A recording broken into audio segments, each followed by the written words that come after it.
नमस्कार friends, good morning. आपका एक बार फिर स्वागत है हमारे यूट्यूब चैनल गुरु ज्ञान अड्डा ऑनलाइन स्टडी पॉइंट पर, जो कि आपको डेली सेशंस अवेलेबल करवाता है डेली करंट अफेयर्स के। और इसी के साथ में आज हम बात कर लेते हैं हमारे महत्वपूर्ण क्वेश्चंस की।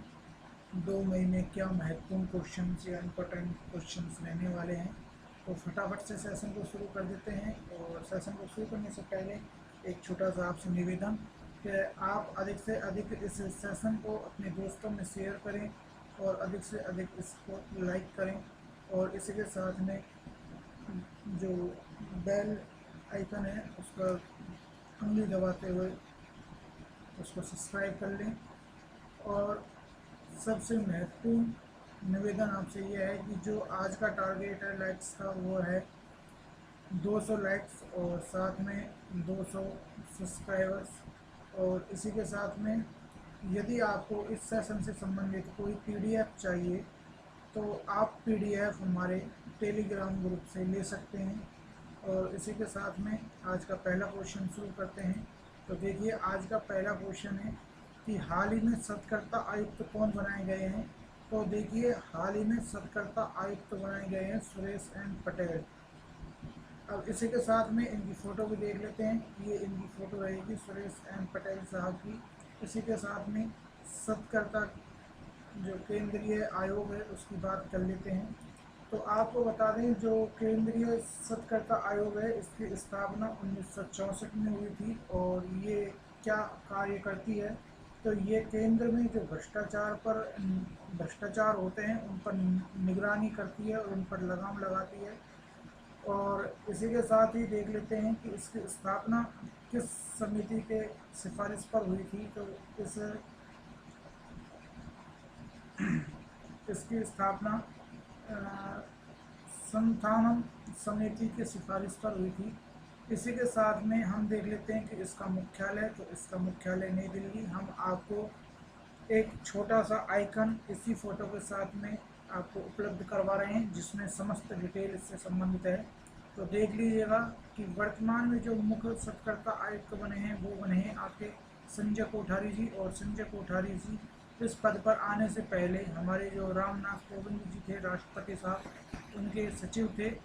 और इसमें जो मुख्य सत्कर्ता आयुक्त होते हैं केंद्रीय सत्कर्ता आयोग में, ये 3 सदस्य होते हैं, 3 आयुक्त होते हैं।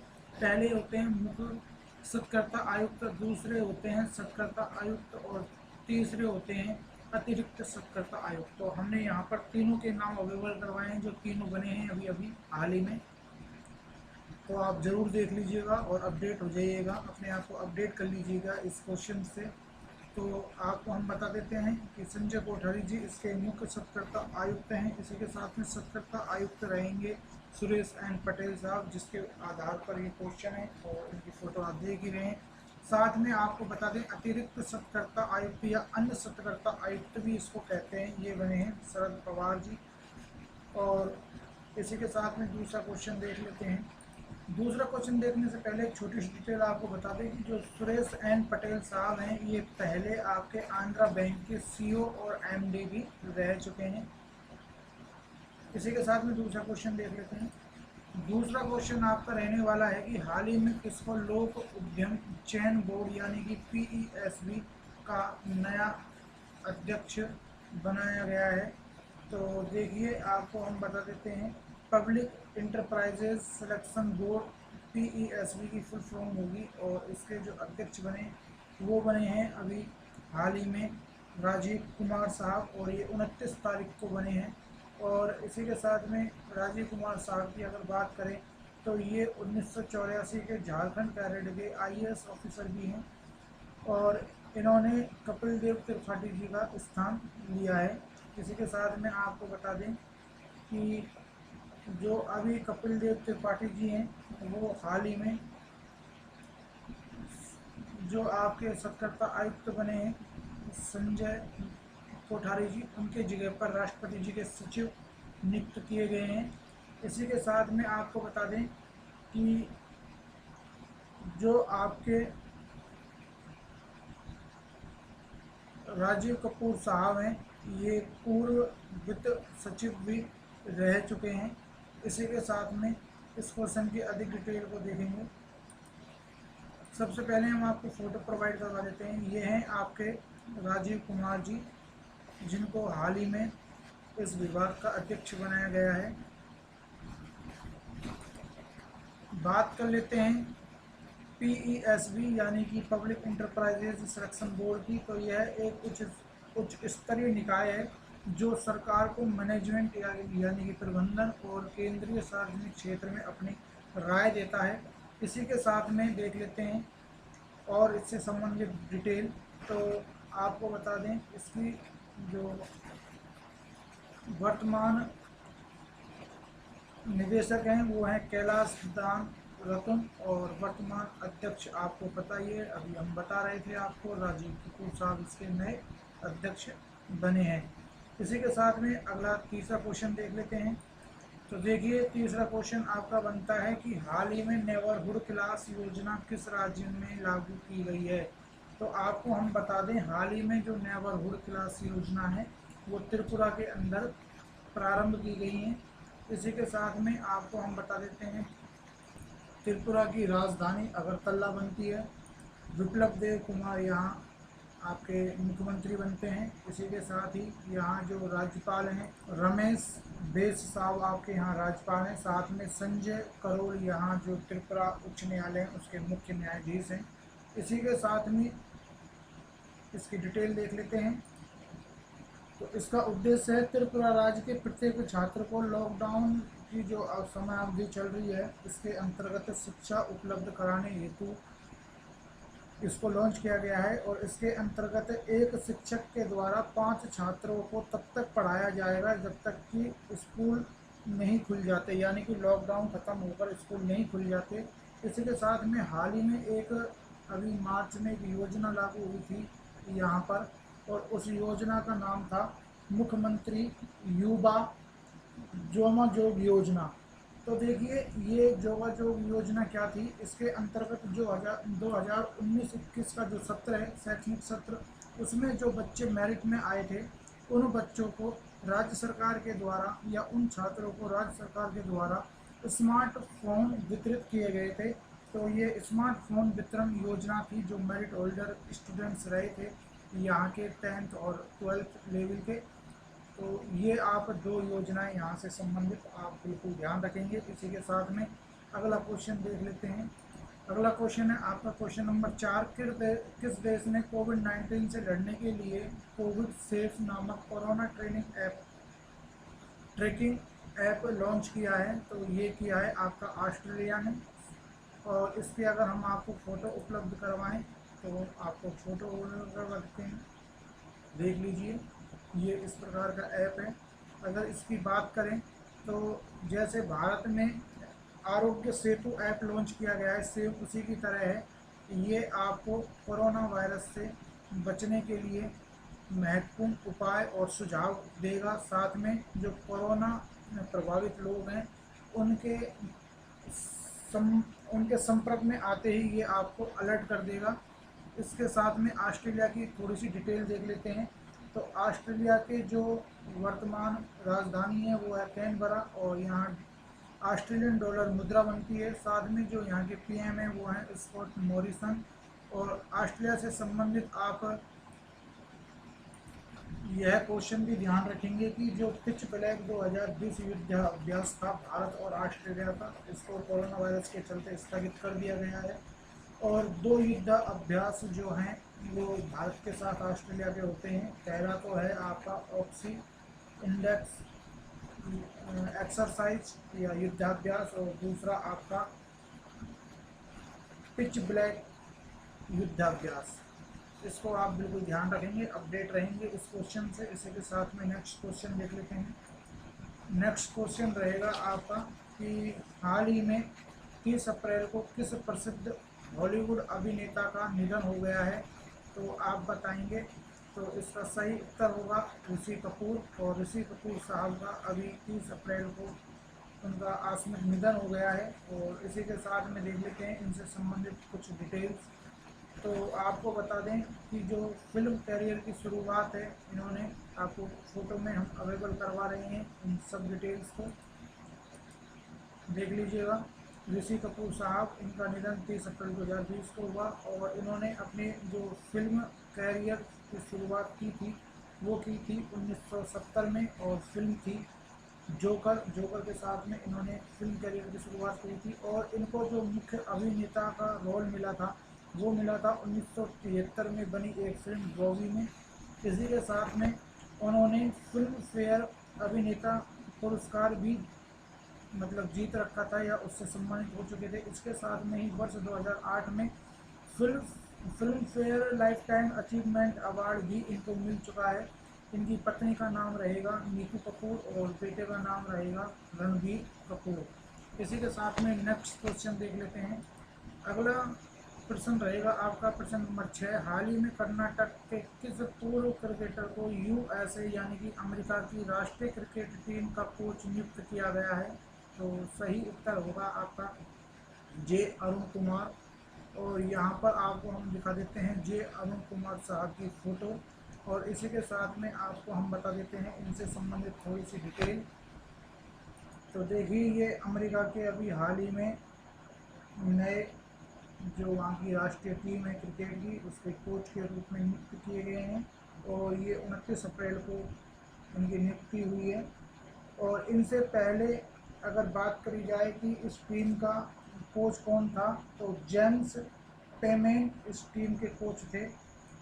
और आपको बता दें, यूएसए की जो क्रिकेट का जो मुख्यालय है वो है कोलोराडो, यूएसए के एक शहर है कोलोराडो वहाँ पर, और उसके वर्तमान में अध्यक्ष हैं पराग मराठे और उसके सीईओ हैं इयान हिंगी।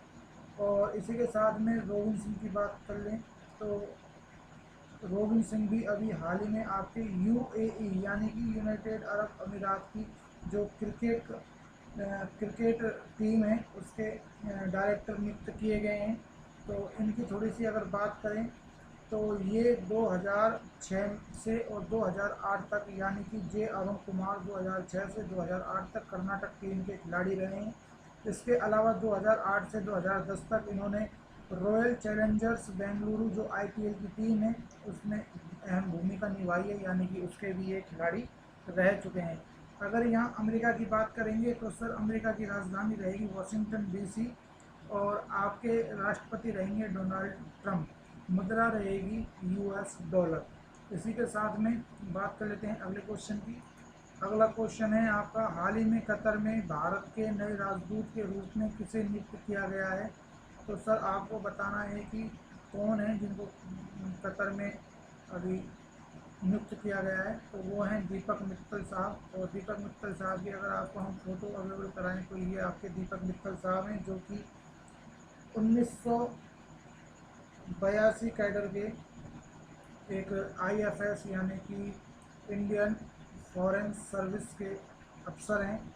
और इसी के साथ में अगर हम आपको बताएं तो जो दीपक मित्तल साहब हैं, सॉरी माफ़ कीजिएगा, 1982 नहीं 1998 बैच के ये आईएफएस हैं। ध्यान में से निकल जाता है काफ़ी बार, माफ़ी चाहेंगे।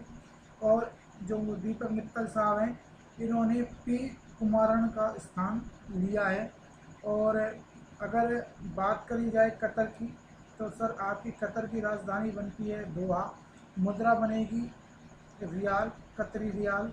और प्रधानमंत्री आपके यहाँ रहेंगे शेख खलीद बिन खलीफा बिन अब्दुल अजीज अलदासी। और इसी के साथ में आपको एक रोचक जानकारी दे रहे हैं कि जो पुरुष फीफा वर्ल्ड कप 2022 है उसकी मेज़बानी या होस्ट कंट्री आपका कतर ही होगा। इसी के साथ में अगले क्वेश्चन की बात कर लेते हैं। अगला क्वेश्चन है आपका क्रिसिल ने यानी कि CRISIL ने वित्त वर्ष 2020-21 के लिए भारत की जीडीपी कितने % रहने का अनुमान बताया है? तो देखिए, क्रिसिल ने 1.8% रहने का अनुमान बताया है। पहले इसने बताया था, जो मार्च में डाटा आया था इसका, तो इसने बताया था 2.5 और अब बता दिया है इसने 1.8। तो ये जो घट रही है जीडीपी, ये जीडीपी घटने का कारण है कोरोना वायरस के चलते लॉकडाउन की स्थिति। और भारत के ही नहीं पूरे विश्व में जो महाशक्ति, आर्थिक महाशक्ति कहे जाने वाले देश हैं, जैसे कि रशिया है आपका, इंग्लैंड है, या फिर बात करें सबसे सुदृढ़ जो आपकी आर्थिक स्थिति है अमेरिका की, तो वो भी अब इससे धीरे धीरे पिछड़ रहे हैं, यानी कि उनकी आर्थिक स्थिति खराब होती जा रही है। और सर अगर इसकी बात करें, आपको फ़ोटो उपलब्ध करवा देते हैं, एक बार देखिए, ये आपका जो यूएसए में क्रिसिल हाउस है उसकी फ़ोटो है। और इसके बारे में अब थोड़ी सी बात कर लेते हैं। तो क्रिसिल की जो फुल फॉर्म होगी वो होगी credit rating information service of India limited. और इसी के साथ में इसकी स्थापना हुई थी 1987 में, और इसका मुख्यालय आपका बॉम्बे यानी कि महाराष्ट्र के अंदर है। और वर्तमान में जो इसके एमडी या सीईओ हैं वो हैं आशु सुयस, और साथ में इसके वर्तमान आर्थिक सलाहकार हैं धर्म कीर्ति जोशी साहब। और आपको हम क्रिसिल के बारे में बता दें तो एक अमेरिकी कंपनी है S&P ग्लोबल, उसकी ये सहायक कंपनी है। और इसी के साथ में क्रिसिल एक भारतीय विश्लेषणात्मक कंपनी है जो कि रेटिंग अनुसंधान और जोखिम व नीति जो सलाहकार सेवाएं वो प्रदान करती हैं। इसी के साथ में अगले क्वेश्चन की बात कर लेते हैं। आपका अगला क्वेश्चन है 9 नंबर का, और ये क्या कहता है कि हाल ही में मानव इन्हें इम्यूनिटी सिस्टम को यानी कि रोग प्रतिरोधक क्षमता को बढ़ाने के लिए मध्य प्रदेश से सरकार के द्वारा किस योजना की शुरुआत की गई है। तो उस योजना का आपको नाम बताना है। तो उस योजना का नाम है जीवन अमृत योजना। और ये कोरोना वायरस के चलते या लॉकडाउन के चलते जितनी भी योजना है ये आपकी सब महत्वपूर्ण बन जाती है आगामी प्रतियोगिता परीक्षाओं की दृष्टि से। तो आप इनको बिल्कुल भी मिस नहीं कीजिएगा और हल्के में मत लीजिएगा। ये सभी योजनाओं को पता नहीं कौन सी योजना किस एग्ज़ाम में आपके आ जाए, तो इसलिए थोड़ा सा आप फोकस करके इनको योजनाओं को याद कीजिएगा या पढ़िएगा। और इसी के साथ में इसकी हम अब चर्चा कर लेते हैं इस योजना की। तो आपको बता देते हैं इस योजना के बारे में। तो देखिए, जो मध्य प्रदेश के सीएम हैं शिवराज सिंह चौहान, उनके द्वारा इस योजना को शुरू किया गया है। और ये आयुष जो आपका मंत्रालय है उसके द्वारा तैयार त्रिपुट जो चूर्ण है, जो कि अदरक, काली मिर्च और पीपल का एक मिश्रण है, उसके 50-50 ग्राम के पैकेटों को कोरोना प्रभावित क्षेत्रों में निःशुल्क बांटा जाएगा। और इसका लक्ष्य रखा गया है 1 करोड़ व्यक्तियों को, जो कोरोना प्रभावित क्षेत्र है वहाँ 1 करोड़ व्यक्तियों को ये 50 ग्राम के पैकेट उपलब्ध करवाने का लक्ष्य इसका रखा गया है। अगर इसकी थोड़ी सी और बात कर लें तो सर इसके बारे में देख लेते हैं। तो देखिए, इसी के साथ साथ अभी हाल ही में यानी कि 3 दिन पहले जीवन शक्ति योजना भी मध्य प्रदेश सरकार के द्वारा लागू की गई थी, जिसमें शहरी क्षेत्र की महिलाओं को घरेलू मास्क बनाने व बेचने हेतु उसका उद्देश्य प्रेरित करने का है। और इसी के साथ में कोरोना योद्धा कल्याण योजना भी आपकी मध्य प्रदेश सरकार ने लागू की थी। इसी के साथ में मध्य प्रदेश सरकार द्वारा कोविड-19 के जो स्वास्थ्य कर्मियों के लिए 10,000 प्रति माह अतिरिक्त वेतन देने की घोषणा की गई है। इसी के साथ में एक सबसे महत्वपूर्ण क्वेश्चन जो हम आपका लेकर आए हैं, unified vehicle registration card launch करने वाला भारत का पहला राज्य भी आपका मध्य प्रदेश बन जाता है। लेकिन उस समय सरकार शिवराज सिंह जी की नहीं थी, उस समय मध्य प्रदेश में सरकार थी कमलनाथ सरकार यानी कि कांग्रेस सरकार। तो उनके समय में ये unified vehicle registration card launch किया गया था। और इसके साथ में एक और डिटेल आपको हम बता देते हैं कि भारत की तीसरी कॉर्पोरेट यात्री ट्रेन जो आपके मध्य प्रदेश में चलाई गई है, और ये कहाँ से कहाँ तक चलाई गई है, तो ये चलाई गई है आपके ओमकारेश्वर ज्योतिर्लिंग से, जो कि आपका खंडवा ज़िले में है, तो वहाँ से लेकर और उज्जैन जो आपका डिस्ट्रिक्ट रखता है यानी कि महाकाल ज्योतिर्लिंग तक ये चलाई गई है। और आपका जो उज्जैन है वो शिप्रा नदी के किनारे पर स्थित है। राजधानी रहेगी आपकी इंदौर, सॉरी आपकी राजधानी रहेगी भोपाल। और इसके साथ में अगले क्वेश्चन की बात कर लेते हैं। आपको हम फ़ोटो अवेलेबल करवा रहे हैं। इस प्रकार की फ़ोटो आप देख सकते हैं। फ़ोटो में चूरन की पुड़ियाँ हैं। तो ये 50 ग्राम की पुड़ियाँ हैं जो इस योजना के तहत कोरोना प्रभावित क्षेत्रों में 1 लाख करोड़ लोगों को बांटी जानी है। इसी के साथ में आज का अंतिम और महत्वपूर्ण क्वेश्चन जो रहेगा वो देख लेते हैं। तो देखिए आज का अंतिम क्वेश्चन क्या रहने वाला है कि किस बैंक ने महाराष्ट्र को ऊर्जा क्षेत्र में सहयोग करने के लिए $346 मिलियन के ऋण की मंजूरी दे दी है। तो ये आपकी एडीपी जो एशियन विकास बैंक है उसके द्वारा दे दी गई है। तो इसके बारे में हम देख लेते हैं थोड़ा सा कि इसमें क्या कहा गया है। तो देखिए जो इस ऋण को देने का उद्देश्य है वो है महाराष्ट्र के जो दूर दराज के गांव हैं जहां तक आज तक बिजली नहीं पहुंची है, उन गांवों में बिजली पहुंचाने का लक्ष्य रखा गया है या जो समझौता किया गया है इसके तहत। और एडीपी की अगर बात करें सर तो एडीपी का फुल फॉर्म होगा एशियन डेवलपमेंट बैंक यानी कि एशियाई विकास बैंक। और इसकी स्थापना 1966 में हुई थी और इसका मुख्यालय जो है वो मनीला के अंदर फिलीपींस की राजधानी में है। और जो इसके वर्तमान महानिदेशक हैं वो है मांगसपू अवसाका। इसकी आपको हम फ़ोटो भी अवेलेबल करवा देते हैं। फ़ोटो में हमने पूरी डिटेल आपको यहाँ पर लिख कर रख रखी है ताकि आपको किसी प्रकार की कोई परेशानी ना आए। तो आपसे एक निवेदन रहेगा कि आप जो ये एक्स्ट्रा डिटेल हम आपको क्वेश्चनों के साथ में बताते हैं ये आप अपने नोटबुक में ज़रूर लिखें और एक प्यारा सा लाइक देते हुए अपने दोस्तों में शेयर कर दें फटाफट से। और इसी के साथ में अगर मनीला से एक नया डिटेल मेरे याद आ रहा है कि जो अभी हाल ही में ट्रैफिक इंडेक्स 2019 लॉन्च हुआ था, तो उस रिपोर्ट के अनुसार फर्स्ट नंबर पर बेंगलोर आपका ट्रैफिक के मामले में बेंगलोर था और दूसरे नंबर पर आपका मनीला था। तो इसी के साथ में अगर महाराष्ट्र की बात करी जाए इसी क्वेश्चन को लेकर, तो देखिए महाराष्ट्र की राजधानी रहेगी बॉम्बे। आपके मुख्यमंत्री रहेंगे महाराष्ट्र के उद्धव ठाकरे। अजीत पवार आगे उप मुख्यमंत्री रहेंगे। राज्यपाल राज्यपाल रहेंगे आपके भगत सिंह कोश्यारी। और जो आपके हाई कोर्ट के जो जज हैं वो अभी 3 दिन पहले बदल चुके हैं। अगर किसी ने सुनील लामा जी को याद कर रखा है तो उन्हें भूल जाना और दीपांकर दत्त जी को यहाँ याद कर लेना, क्योंकि दीपांकर दत्त साहब आपके मुंबई उच्च न्यायालय के अभी 3 दिन पहले नए मुख्य न्यायाधीश नियुक्त किए गए हैं। इसी के साथ में आज के क्वेश्चन की बात कर लेते हैं। तो सर आज का क्वेश्चन रहने वाला है आपके होमवर्क के लिए, आप लोगों के लिए, जिसका उत्तर आपको कमेंट्स में देना है। और मैं आपसे हमेशा कहता हूं कि आप अधिक से अधिक सेशन के लिए कमेंट करें, अधिक से अधिक मोटिवेशनल जो कोट है वो आप लिखें, कमेंट करें।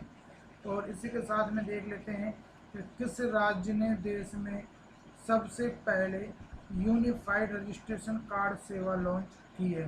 तो ये आपको बताना है इसका सही उत्तर और कमेंट में ज़रूर करें लिखकर। और साथ में सेशन को आप सब्सक्राइब तो आपने कर ही रखा है और अगर नहीं कर रखा तो आप कर लीजिए। और सब्सक्राइब करने के साथ साथ लाइक भी कीजिए और अपने दोस्तों में शेयर भी कीजिए और करवाइए। और इसी के साथ में stay home stay safe, corona virus से लड़ते रहिए, घर पर अपनी तैयारी को सुचारू रूप से रखते हुए। धन्यवाद, मिलते हैं अगले सेशन में।